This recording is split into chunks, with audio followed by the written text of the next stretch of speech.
ძალიან მძიმე ფაქტია.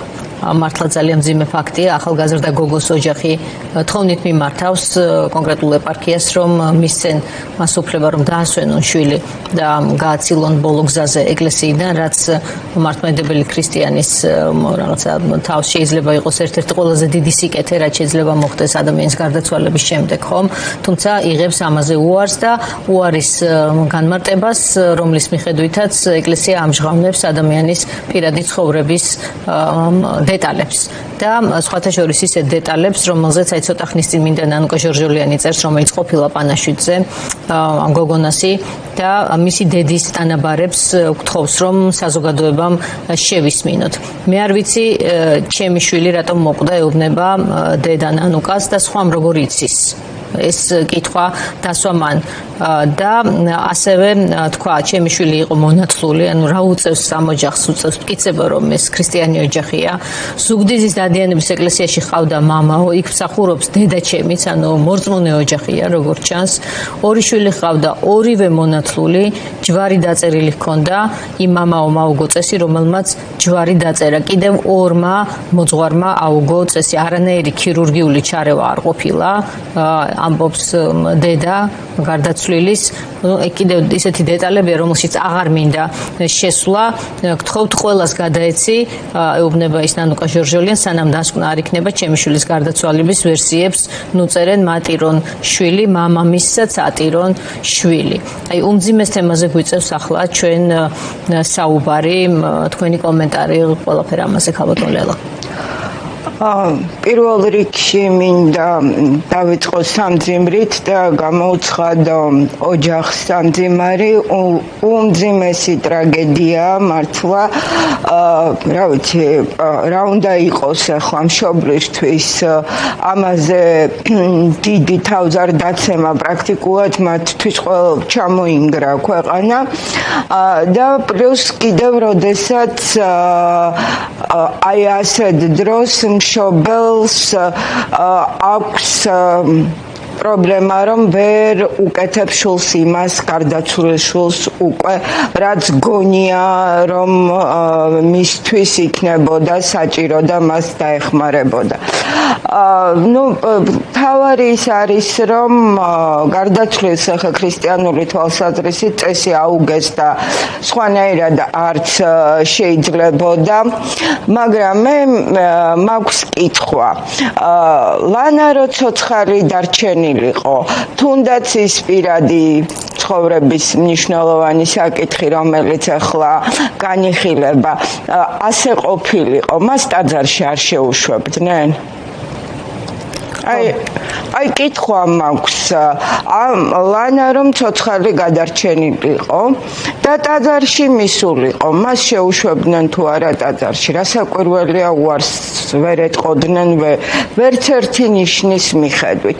მე ვიცი, რომ ეპარქიის პოზიცია არის ასეთი, რომ ქრისტიანული თვალსაზრისით შესრულდა ყველა წესი, ანუ მოხდა წესის აგება, მაგრამ ტაძარში დასვენება ეს არის ქრისტიანისთვის გამორჩეული პატივი და ამიტომ დაუშვათ ასეთი ცოდვის შემდეგ არ ჩავთვალეთ მიზანშეწონილად, რომ ტაძარში დაგვესვენებინა.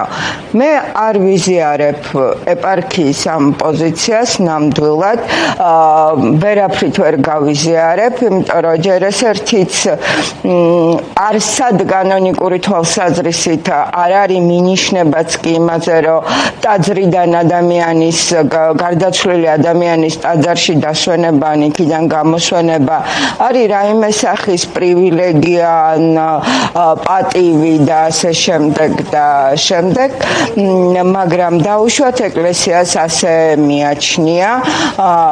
მე სრული პასუხისმგებლობით მინდა გითხრათ, რომ ალბათ იგივე ცოდვაში მყოფი უამრავი ადამიანია გამოსვენებული ტაძრიდან და შეიძლება და შეიძლება ძალიან ბევრს თავის დროზე არც კი ქონია განცდა რომ ეს ასეთი მძიმე ცოდვა იყო.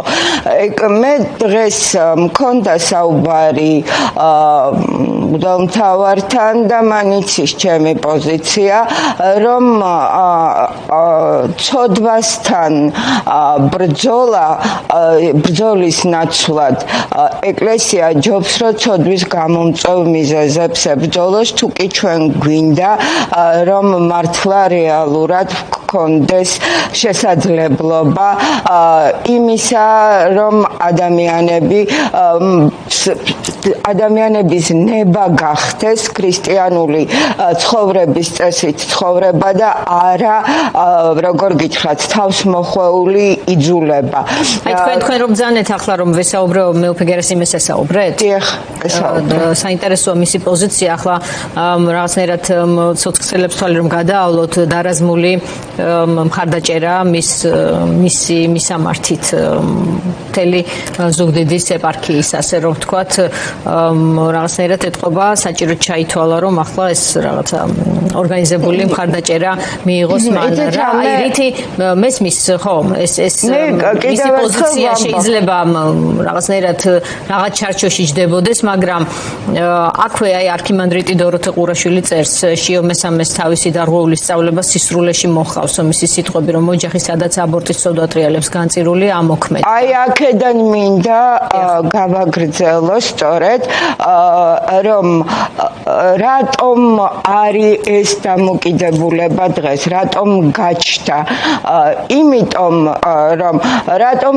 იყო ეჭვი საერთოდ იმასთან დაკავშირებით რომ გარდაცვლილი გოგონას მამა შეიძლება საზღვარიც ვერ გადმოეკვეთა და არ შემოეშვათ ქვეყანაში რატომ უნდა გაჩენილიყო საერთოდ ასეთი კითხვაც კი დასმულიყო ან რატომ გახდა ეჭვის საბაბი რომ ეს ყველაფერი ხო არ უკავშირდება იმას რომ ზაალატარია იბრძვის უკრაინაში ამ კითხვებს აქვს ძალიან ლეგიტიმური საფუძველი, იმიტომ რომ ჩვენთვის ძალიან კარგად არის ცნობილი ხელისუფლების დამოკიდებულება უკრაინაში მებრძოლთა მიმართ.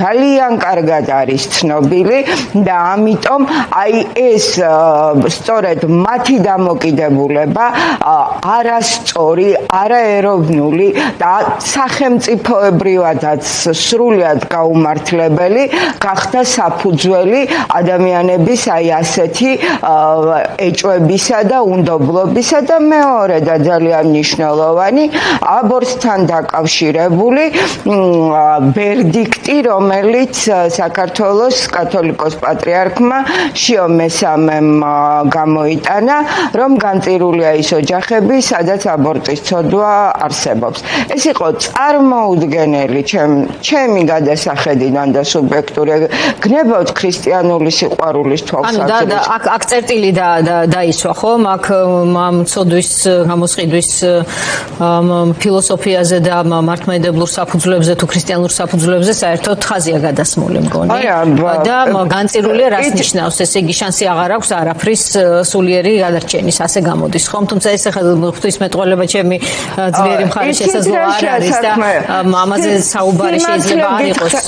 ჩემი მხრიდან ფლად კომპეტენტური, თუმცა რაღაცა მოქალაქეობრივი და ქრისტიანული პერსპექტივიდან ჩვენ ყველანი ვართ, ხომ? ამ დიდი საქრისტიანოს წევრები, მართლმადიდებელი ეკლესიის არ არის სამართლიანი, აი ეს განწირულად გამოცხადება ადამიანის, რომელიც რაღაც ცოდვას ჩადის. იცით რა, ღვთისმეტყველების პოზიციიდან აქ საერთოდ ვერ შევალთ განხილვაში, ნამდვილად, იმიტომ რომ თავად ამგვარი ფორმულირება არანაირად არ ჯდება საღვთისმეტყველო განმარტებაში და რაც შეეხება ქრისტიანული თვალსაზრისით არის ჩემთვის სრულად გაუგებარი. ახლა ჩვენ საიდან მოვდივართ, ხომ უნდა გვახსოვდეს არა, რა პერიოდიდან, როგორი სახელმწიფოდან, სადაც საერთოდ უღმერთობა იყო ოფიციალური იდეოლოგია იდეოლოგია და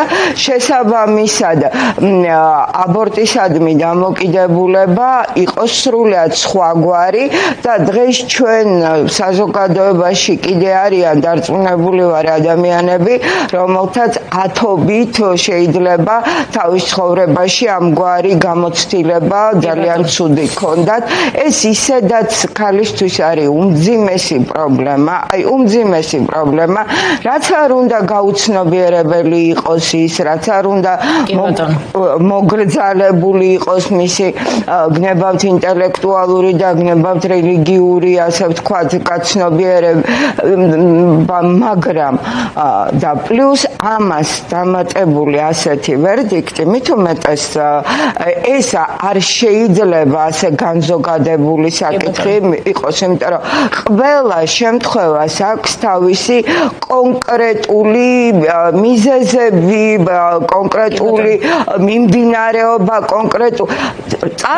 რასაც მოძღვარი ითვალისწინებს ან არა, ამაზე ახლა გვეტყვიან ალბათ, რომ მისი კონკრეტული საკითხია, ესე გავითვალისწინეთ და ასე გადავწყვეტეთ. საქმე რაშია, იცით, მე მოვიკითხე ესეც, არავინ არ იცის, ყოველ შემთხვევაში არ არის ინფორმაცია იმის შესახებ, თავად ამ გარდაცვლილ გოგონას რა დამოკიდებულება ჰქონდა თუ არა მას აი ამ პერიოდში, როდესაც ცუდად გახდა დაუშვათ სასულიერო პირთან ურთიერთობა ან მისი მოკლედ საკითხი არის შეუსწავლელი, ისედაც გამოუკვლეველი და გადაწყვეტილება არის მიღებული, მაგრამ ჩემთვის ყველაზე მნიშვნელოვანი არის ის, რომ მიზეზებთან ბრძოლა ესე ასეთი ფორმით მე მიმაჩნია, რომ არ არის ქრისტიანული.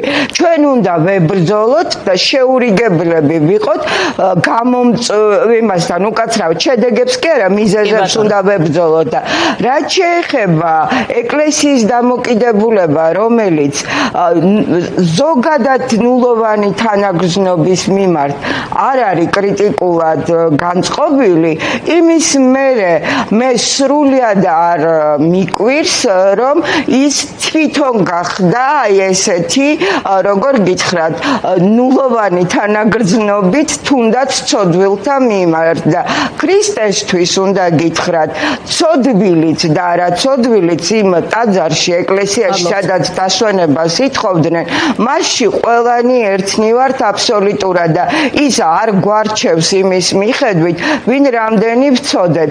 ისე რომ იცოდნენ, ის ეკლესია მიუხედავად იმისა, რეესტრით ვისი საკუთრებაა, ზოგადად ქრისტეს საკუთრებაა და ამიტომ როცა მისი სახელით გადაწყვეტილებებს იღებენ ხოლმე, ჩემი აზრით ალბათ ქრისტესმიერი სიყვარული უნდა იყოს მთავარი გადაწყვეტილებების მიღების დროს და არა დოგმები ადამიანების მიერ შექმნილი და დაწესებული. მადლობა საინტერესო განმარტებისთვის, ბრალ ბატონ ლელა ჯეჯელავას.